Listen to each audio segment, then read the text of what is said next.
Muy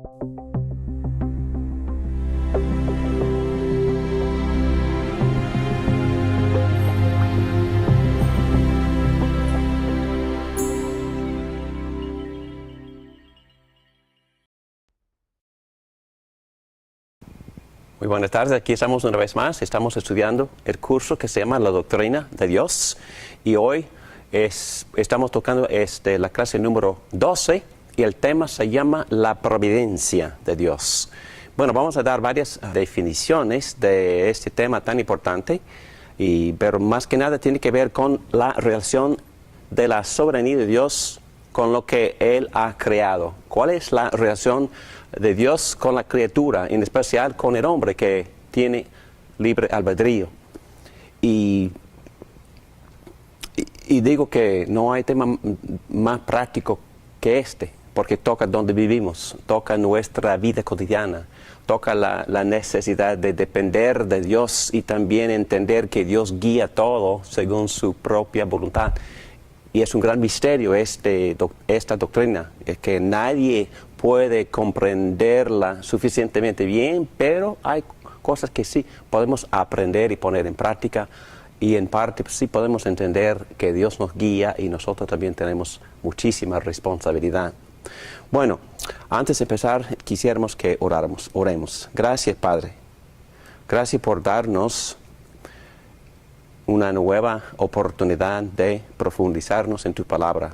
Gracias por este gran regalo que es tu palabra. Gracias, Padre, que tu palabra nos revela quién eres, y por medio de tu palabra, guiados e inspirados por el Espíritu Santo, te podemos conocer. Es lo que deseamos hacer. Deseamos conocerte. Te pido que nos guíes, que nos ayudes, que nos llenes con tu Espíritu Santo, que me ayudes a mí a enseñar con claridad, pero también que le ayude al alumno que aprenda, que tenga un corazón y una mente abierta a lo que tú quieres enseñarnos el día de hoy. Todo esto te lo pedimos en el nombre de Cristo Jesús. Amén. Bueno, nada más para empezar, una definición muy general. Estamos hablando de Dios eterno y personal, que no solo creó el universo, pero también está involucrado en guiando su universo. Y no solo ve el futuro ese Dios, pero también Él participa en lo que Él ha creado. Él participa en la historia, guiando la historia para que cumpla sus propósitos. Está guiando la historia y todo lo que existe hacia un futuro según sus propósitos. Vamos a tocar temas así como el Dios que mantiene el mundo, que Dios guía el mundo y Dios gobierna el mundo. Pero antes de empezar o antes de profundizarnos en estos temas, quisiera, como parte de la introducción, volver a repetir otra vez algunos de los temas o las filosofías, mejor dicho, que esta doctrina refuta. Por ejemplo, hemos hablado muchísimo del deísmo en este curso y hemos dicho en varias ocasiones que la Biblia refuta por completo el concepto de deísmo. El deísmo dice que Dios creó el universo y lo dejó y no se involucra. Entonces lo que gobierna el universo son algunas leyes naturales que están puestas ahí y Dios ya no tiene nada que ver con lo que Él creó. Segundo, panteísmo es el otro extremo, que dice que la realidad que se ve, o es decir, el mundo físico o la realidad que se ve y la divinidad son la misma entidad y no existe, según esta filosofía, un Dios personal. Entonces no se distingue el panteísmo entre un Dios personal, como ya hemos dicho varias veces, trascendente, separado, exaltado, santo, y lo que Él ha creado. Panteísmo. También providencia refuta panteísmo. y muy cerca y muy parecido al panteísmo es naturalismo o mecanismo. Hay ciertas leyes naturales que gobiernan el universo y Dios no es necesario. O quizá, según este concepto, Dios no existe. Y número 4, voy a pasar un poco más tiempo aquí en este punto.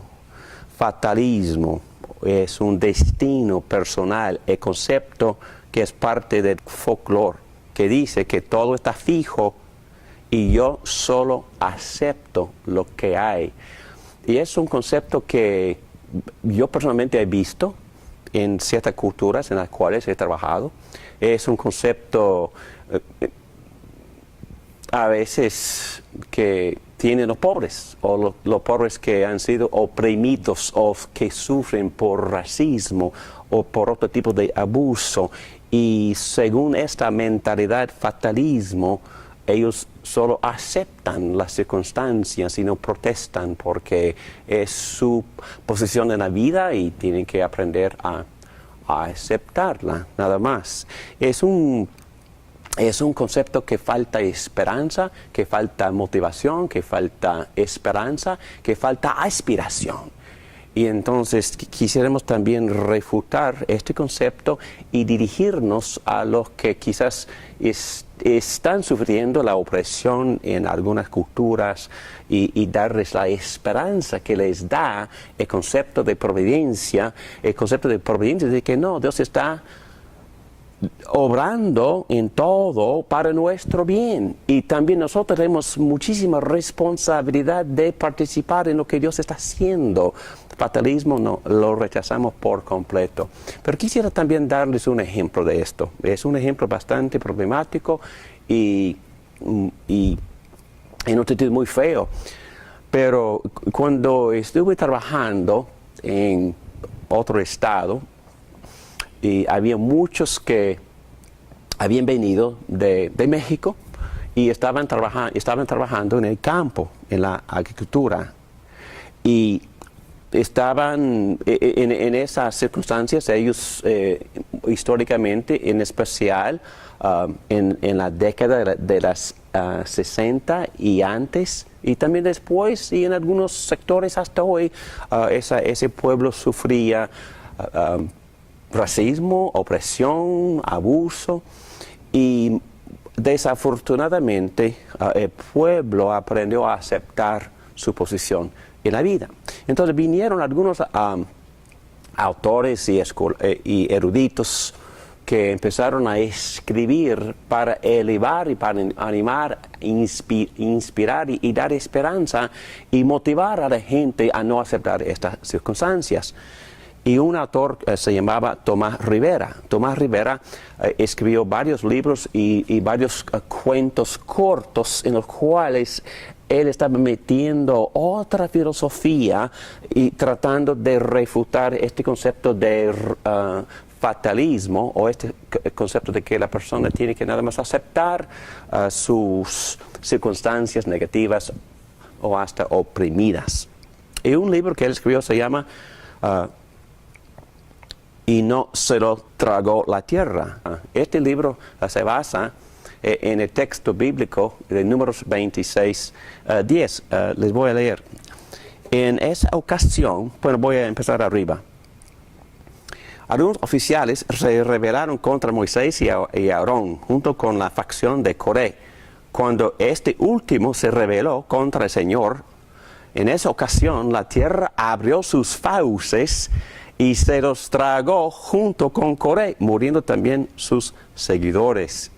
Entonces, con este acto muy extremo de Dios castigando a los que estaban oponiendo al siervo Moisés, algunos según este concepto del folclore, enseñaron a su pueblo y a sus niños a aceptar sus circunstancias para no sufrir maldiciones de Dios o para no literalmente sufrir lo que Coré sufrió. Y por eso el libro no se lo tragó la tierra.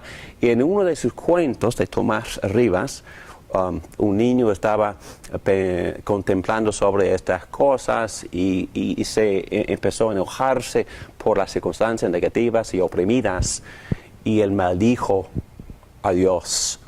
¿Y sabe qué? No se lo tragó la tierra. Y por eso el niño empezó a experimentar y entonces fue una falsedad. Entonces él empezó a rechazar. Hay que entender que propósito del autor, porque llegó a ser profesor en la Universidad de Texas para también avanzar esta cultura que había sido oprimida en ese contexto. Y lo que pasa en la historia, en la narrativa, es que en vez de aceptar las circunstancias y el niño empieza a pensar en otra filosofía, y es la siguiente, que se llama autodeterminación. Tampoco un concepto bíblico. La autodeterminación se basa en el poema de William Ernest Henley, que dice: yo soy maestro de mi destino y el capitán de mi alma. Y desde el poema Invictus. Bueno, otro extremo. Dios no está en control, yo estoy en control. Es ese concepto. Entonces, por eso la importancia de este tema, la providencia. En realidad, ¿cuál es? ¿Cuál es o qué es la relación entre la providencia de Dios y la responsabilidad del hombre, y cómo evitamos esta arrogante doctrina o filosofía de autodeterminación, donde no me importa Dios, yo controlo mi destino? Y finalmente, número 6, arminianismo. Yo creo que al final tocamos que este concepto enseña que Dios sí guía, pero solo de manera general, y nunca toca el albedrío del hombre, pero Él responde. Dios es el que responde al libre albedrío del hombre para ejecutar su propia voluntad. Bueno, vamos a profundizarnos un poquito más en número 3 y en número 6, pero más adelante. Muy bien, vamos a empezar a tocar el tema y estamos en las notas, en las guías, en la página 112, página 112. Y los objetivos, lo que vamos a hacer en esta clase, vamos a identificar, encontrar y resumir la enseñanza de las Escrituras acerca de los varios aspectos de la providencia, y también vamos a explorar de la doctrina de la providencia de Dios para el discipulado cristiano. Seguimos con este concepto, tocando este párrafo que queda en el medio de página 112, y en las palabras de nuestro profesor Michael Williams, hablando de la providencia de Dios, él dice: la autoridad de Dios sobre sus obras y la soberanía de Dios sobre su creación no terminó tan pronto como Dios llamó a la existencia el universo. Tradicionalmente, la doctrina de la creación se refiere a la obra de Dios originando el universo, y la doctrina de la providencia se refiere a la acción de Dios que continúa en el mundo. Otra vez, la providencia tiene que ver con Dios que sigue participando, involucrado, actuando en el mundo que Él había creado. Bueno, son varias palabras que siempre los teólogos han usado, y por favor hay que entender que en un sentido estas categorías son un poquito artificiales, porque la Biblia no distingue entre estas categorías, pero nosotros sí, para ayudarnos a enfocar en una sola idea para poder entenderla un poco mejor. Pero la primera palabra es preservación. Entonces la pregunta ¿es la providencia de Dios una realidad presente o meramente una constitución original. En otras palabras, ¿en qué sentido sigue obrando de Dios? Y por eso la palabra, Él sigue obrando, preservando lo que Él había creado. Por medio de su acción que continúa, Dios preserva, otra palabra, mantiene, pero también guía a su creación hacia su propósito original. Vamos a también usar otra palabra, gobierna. Entonces, vamos a distinguir entre preservación, guía y gobernación.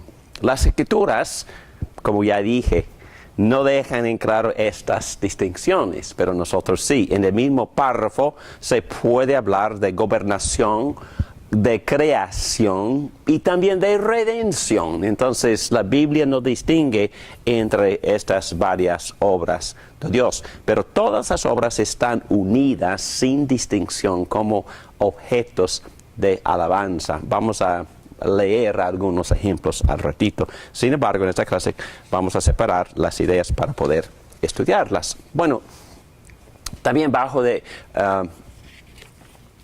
vamos a examinar un poquito más la definición. Planificación y mantención, 1 y 2.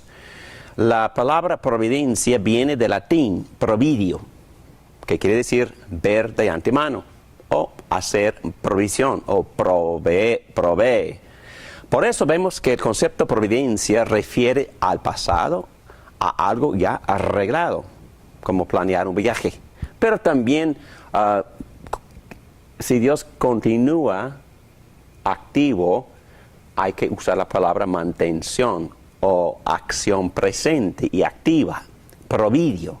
En la tradición reformada, este es el énfasis, la actividad de Dios en el presente, preservando, sosteniendo, manteniendo su creación original. Y ya hemos tocado el concepto de deísmo. La doctrina providencia refuta deísmo, siempre va en contra de esta posición que, por ejemplo, Dios como un relojero, Dios da cuerda al universo como un reloj y luego le da rienda suelta. No, es que no es lo que la Biblia enseña. Deísmo, la idea de que Dios creó y puso en la creación los principios y poderes necesarios para que la creación pudiera operar, funcionar por sí solo y Dios pudiera ausentarse. Vamos a ver bíblicamente que eso no es la realidad de las cosas y vamos a ver que es imposible que sea así cuando vemos la manera en que Dios mismo preserva y mantiene literalmente, constantemente lo que Él ha creado.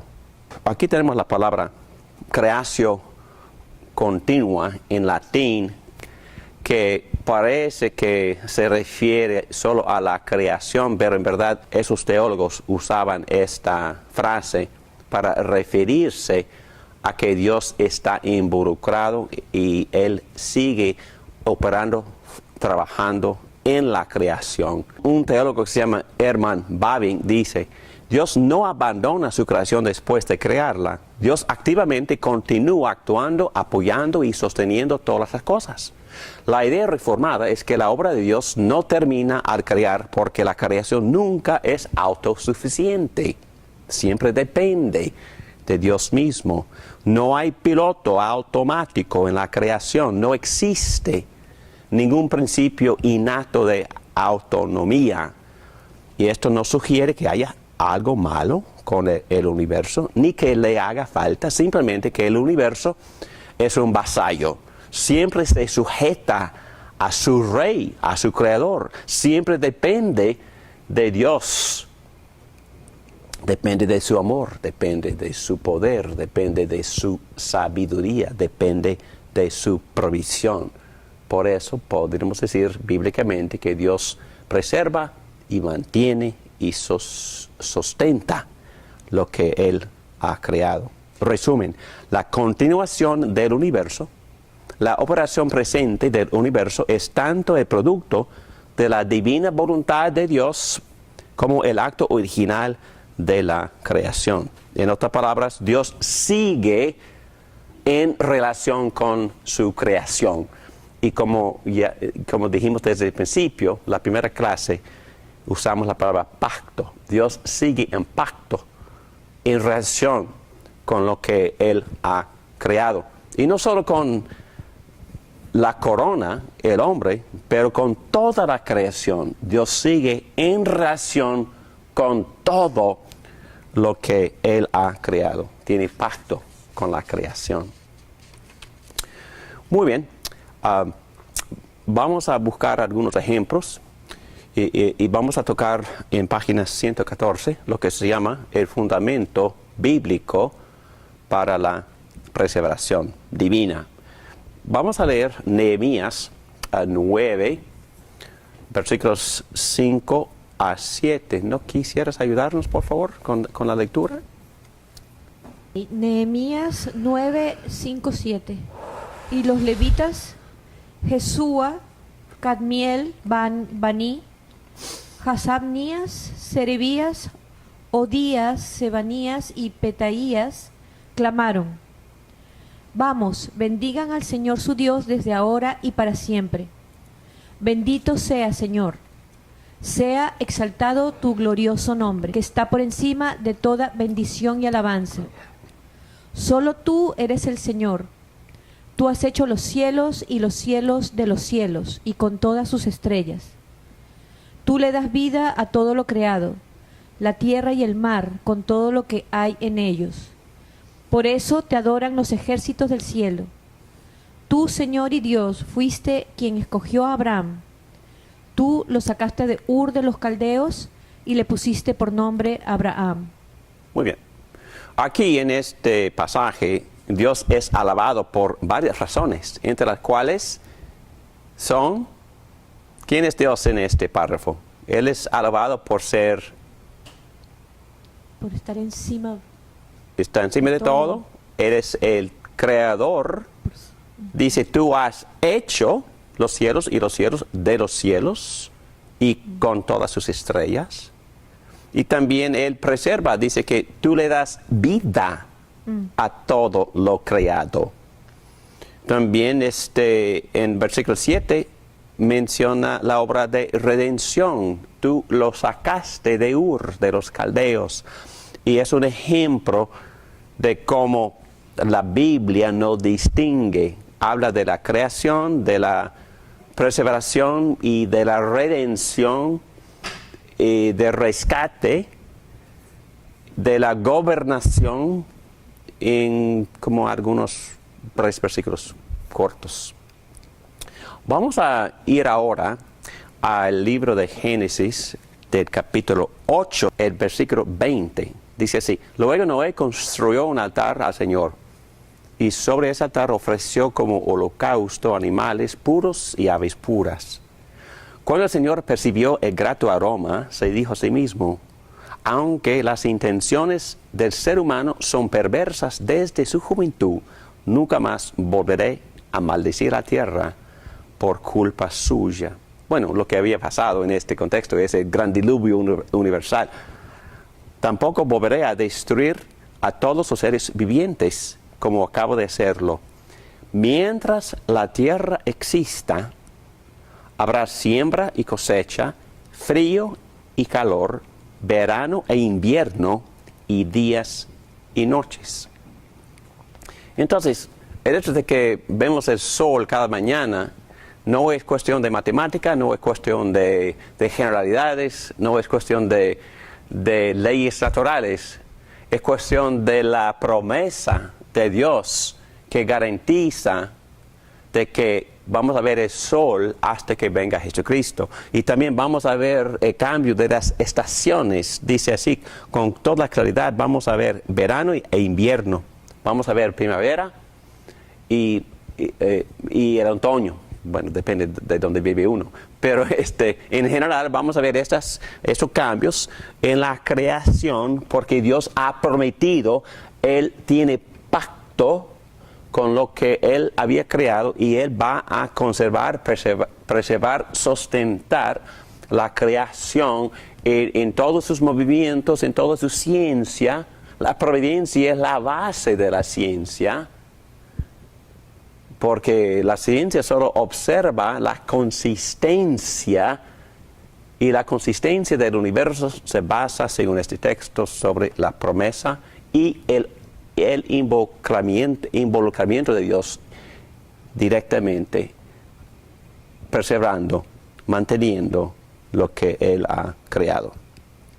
Pero también aquí vemos otro texto de Isaías 40. No voy a tomar tiempo para leer versículos 12 a 31, pero ustedes lo pueden leer en casa.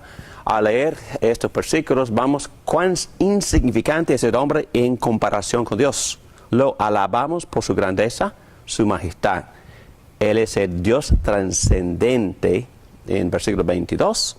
Él gobierna la tierra, en versículo 23, 24. Él creó los cielos y los mantiene por su poder, versículos 26. También es eterno, en versículo 28. Dios es el creador y sustentador que anima y fortalece a su pueblo, en versículo 28 hasta 31.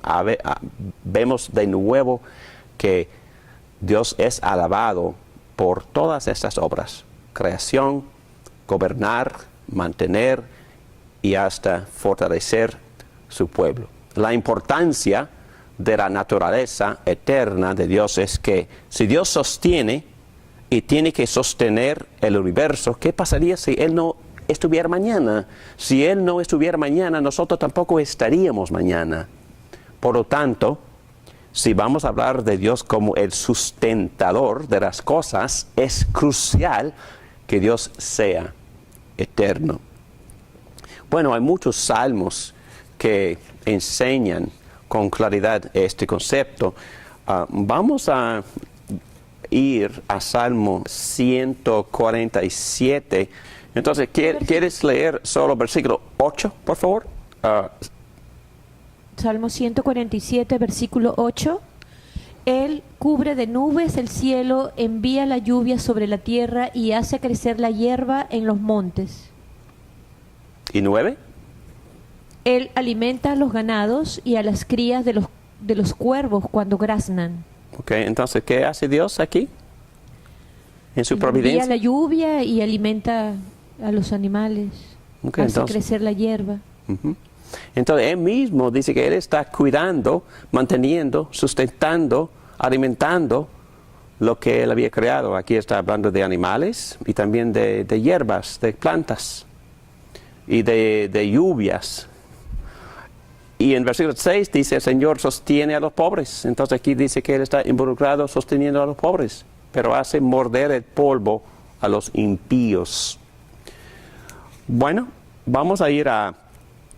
Bueno, el versículo 15 dice: envía su palabra a la tierra, su palabra corre a toda prisa, extiende la nieve cual blanco manto, esparce la escarcha cual ceniza, deja caer el granizo como grava.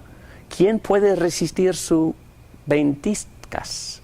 Pero envía su palabra y lo derrite, hace que el viento sople y las aguas fluyen. Bueno, Dios dice que Él está involucrado, conservando, manteniendo, sustentando todo esto. El clima, los tiempos, el fluye de agua, las lluvias, la nieve. Él dice que Él está totalmente involucrado en todas estas cosas. Este salmo llama a todas las cosas, no solo al hombre, sino a todo en el cielo y en la tierra, a alabar a Dios por la obra de la creación. Y bueno, más que nada en el Salmo 148, en versículo 5, dice: sea alabado el nombre del Señor, porque Él dio una orden y todo fue creado. Dice en versículo 7, alaben al Señor desde la tierra, los monstruos marinos y las profundidades del mar, el relámpago, el granizo, la nieve, y la neblina, el viento tempestuoso que cumple su mandato. Los montes y las colinas, los árboles frutales y todos los cedros, los animales salvajes y los domésticos, los reptiles y las aves, los reyes de la tierra y todas las naciones, los príncipes y los gobernantes de la tierra, los jóvenes y las jóvenes, los ancianos y los niños. Alaben el nombre del Señor, porque solo su nombre es excelso. Su esplendor está por encima de la tierra y de los cielos. Él ha dado poder a su pueblo. A Él sea la alabanza de todos sus fieles, de los hijos de Israel, su pueblo cercano. Aleluya, alabado sea el Señor. Es muy interesante que Dios no solo requiere que el ser humano lo alabe, sino todos los elementos y los participantes y los animales y hasta el tiempo. Él dice que toda la creación lo alaba. Interesante, porque Él está involucrado, conservando, perseverando, manteniendo, sustentando, nutriendo todo constantemente, dice Él. Y finalmente vamos a examinar dos textos muy importantes en el Nuevo Testamento. Hebreos capítulo 1, el versículo 3, expresa esta doctrina con bastante claridad. Si quieres leer, por favor, Hebreos 1, 3. El Hijo es el resplandor de la gloria de Dios, la fiel imagen de lo que Él es, y el que sostiene todas las cosas con su palabra poderosa. Después de llevar a cabo la purificación de los pecados, se sentó a la derecha de la majestad en las alturas. Muy bien. Obviamente la palabra clave en este párrafo es el que sostiene todas las cosas con su palabra poderosa. Interesante, ¿no? Cómo Dios, en qué forma creó todo. Con el verbo, con la palabra. Con la palabra. Y Él dice hágase, y se hizo. Y con la misma palabra poderosa, según este texto, Dios sostiene lo que Él ha creado.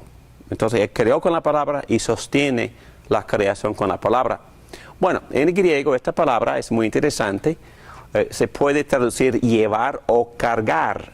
Se usa en el Nuevo Testamento para llevar algo de un lugar al otro, tal como llevar a un paralítico, Lucas capítulo 5, versículo 18, llevar un paralítico en una camilla hasta Jesús. Es la misma palabra. Entonces están llevando, obviamente estos hombres, creo que eran 4, están llevando la misma palabra, sosteniendo. Entonces Dios está constantemente llevando todas las cosas que Él ha creado. Muy interesante el concepto, pero hay muchos ejemplos de este tipo.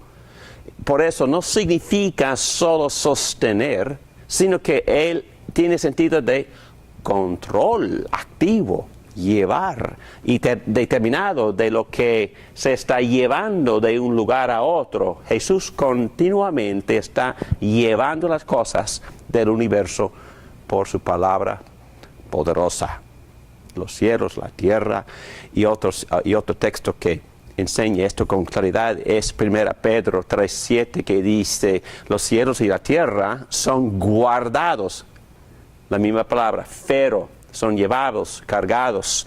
La palabra quiere decir sostenido, o dicen aquí,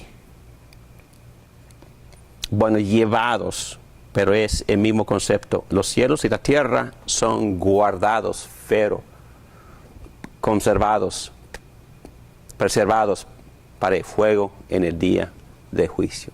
Pero también hay otro texto que nos da muchísima luz sobre este concepto de Colosenses 1, 15 a 17. Sí. Él es la imagen del Dios invisible, el primogénito de toda creación, porque por medio de Él fueron creadas todas las cosas, en el cielo y en la tierra, visibles e invisibles, sean tronos, poderes, principados o autoridades. Todo ha sido creado por medio de Él y para Él. Él es anterior a todas las cosas, que por medio de Él forman un todo coherente. Un todo coherente. Wow, otro concepto sumamente interesante y claro. No solo este texto presenta a Cristo como creador, dice que todo ha sido creado por medio de Él y para Él. Dice que Él es anterior a todas las cosas, es eterno, y por medio de Él, lo que ha sido creado, todo en la creación forman un todo coherente. Por medio de Él, por medio de Cristo. Entonces Él está involucrado. En griego la palabra es sunesteke, que quiere decir se mantiene o en Él todo lo que existe, todas las cosas subsisten. En inglés, hold together, o estar de pie, juntos. En otra palabra, todo se adhiere en Cristo. Todo se sostiene. Es casi como decir, todo se pega. Es que todas las cosas están de pie juntos porque Cristo está activamente obrando para preservar todo lo que Él ha creado. Interesante. La Biblia habla bastante claro sobre este concepto de la providencia de Dios por medio de Cristo y su palabra poderosa, manteniendo todo lo que Él ha creado. En este texto es interesante que el Hijo es el agente de la creación. En el versículo 17, Jesús hace trabajo de providencia. En el mismo versículo, Jesús es eterno.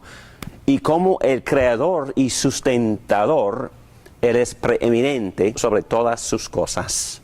Versículo 15. Como heredero de todas las cosas, todo existe para sus propósitos y su gloria.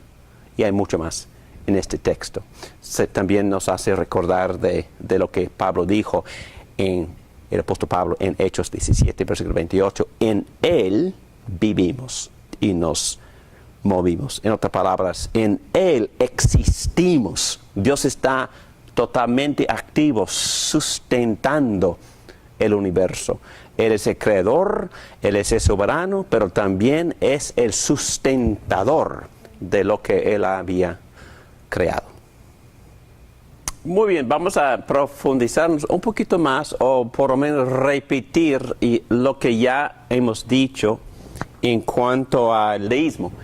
Bueno, letra C en las guías, página 115, dice una respuesta a las nociones deístas de providencia, que dicen que tenemos un universo físico autónomo.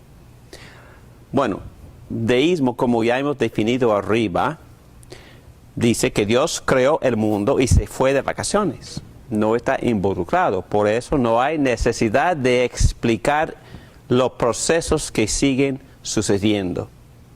Otra palabra que se mete es la palabra naturalismo, de acuerdo con el deísmo, pero tampoco ve la necesidad de explicar el origen, y